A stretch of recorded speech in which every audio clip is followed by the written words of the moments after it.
the leopard of the provinces, often referred to as the devilish cunning panther, killed nearly 150 people over the course of 2 years. This leopard roamed the rural villages across British India during the early 1920s. All of its victims were actually women and children, specifically people gathering firewood, people fetching water at night, and sometimes people just walking around after dark. This predator wasn't just deadly, it was intelligent and calculated. It never hunted in the same place twice. Each kill took place about 30 miles apart, making each attack unpredictable. This is what allowed the animal to prey on someone new every 2 to 3 days. The most terrifying thing that this leopard did was enter huts in the middle of the night and drag out children while they were sleeping.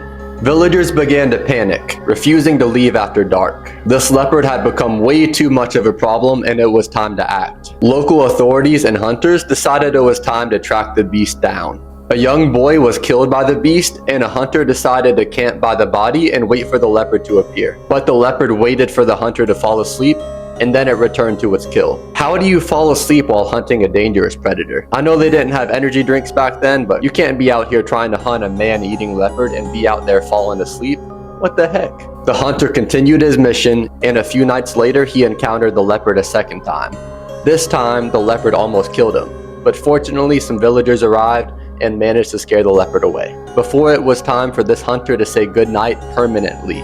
3 days later, the leopard went after some goats in a local village, which shows that this leopard had no problem pursuing both animals and humans as prey. The farmer was able to scare the cat away, but then the leopard returned a few moments later. That's when it happened.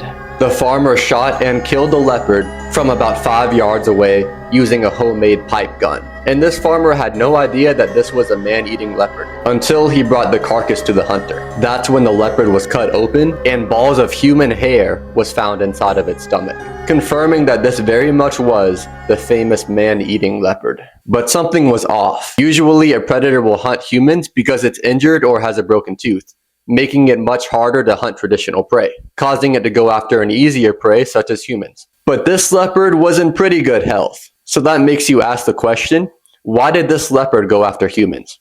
It's most likely that this leopard had a man-eating mother. Therefore, this leopard was fed human flesh as just a little cub. It's likely that its mother was the one that was actually injured and led to hunt humans. And the injured mother still had to provide meals for her young, which caused her to feed her cub human flesh, because it was the most convenient option. And since that cub was already used to human flesh, it would then grow up to become the devilish cunning panther. In today's age, dozens of people in India are killed annually by leopards. This is a result of human-wildlife conflict, humans moving into animals' natural habitats. Unfortunately, about 200 leopards are killed each year in India because of this. The leopard population is steady, but each year many humans and many leopards lose their lives because of human-wildlife conflict. Deforestation is a big and real problem, and I wish it wasn't causing so many species to suffer. If you're interested in seeing more crazy wildlife content, hit that subscribe button. It literally only takes 1 second, so please do it, and see y'all on the next one.